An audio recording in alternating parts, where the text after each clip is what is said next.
Hello, friends. Today I have a very special story for you.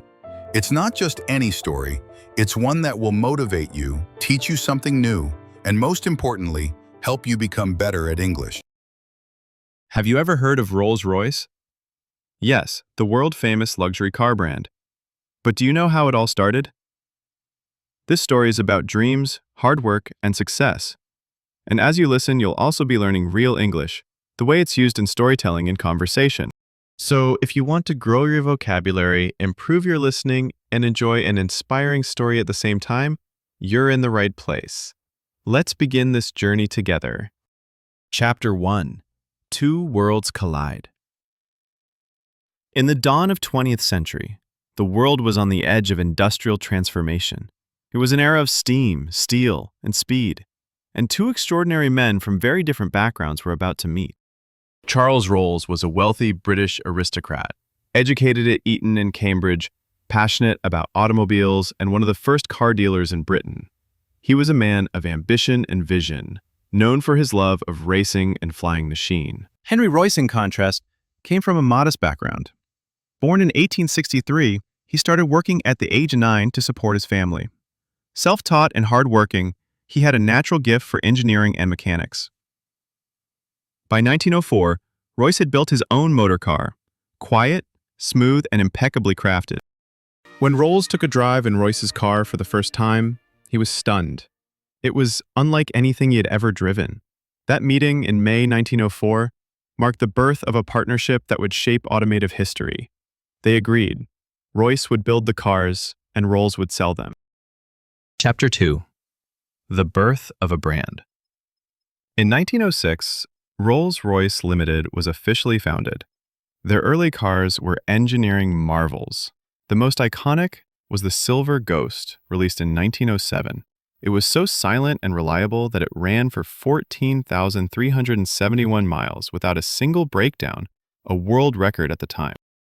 The press called it the best car in the world. That phrase became the brand's lifelong reputation.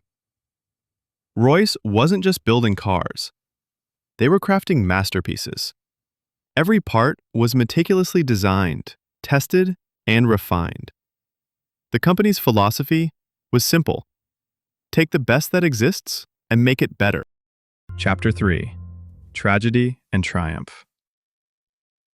In 1910, tragedy struck. Charles Rolls died in a plane crash at the age of 32. Becoming the first Briton to die in a powered aircraft accident. But his name would live on through the brand. Henry Royce carried the legacy forward with relentless dedication. Though often ill, he designed some of the most advanced engines of his time, and later became Sir Henry Royce, in honor of his contributions to engineering. Chapter 4. Wings of Glory. Rolls-Royce wasn't limited to the roads. During World War I, they began designing aero engines, which powered British fighter planes, Bimera Blues fighter planes. Their famous Merlin engine became the heart of the legendary Spitfire aircraft during World War II. These engines helped Britain survive the Battle of Britain and played a vital role in the Allied victory.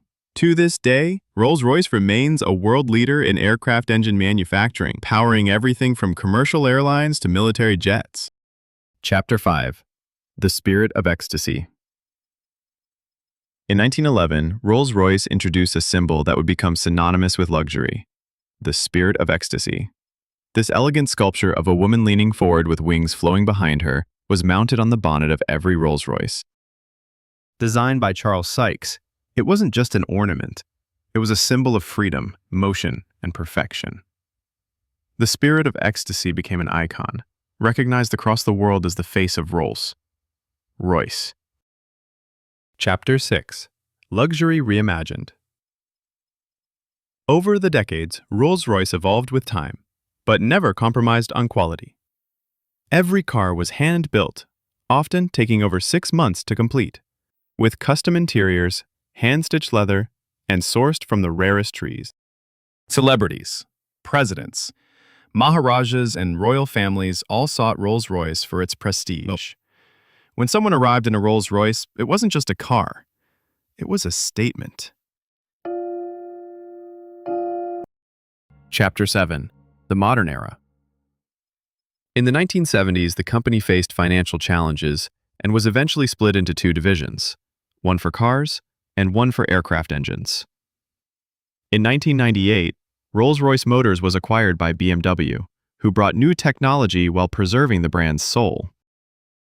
Under BMW, cars like the Phantom, Ghost, Wraith, and Cullinan brought Rolls-Royce into the 21st century with unmatched innovation and style. The company also began producing electric and hybrid models, continuing its legacy of forward thinking. Chapter 8. More than a car. Today, owning a Rolls-Royce is not just about driving. It's about experiencing craftsmanship, history, and legacy.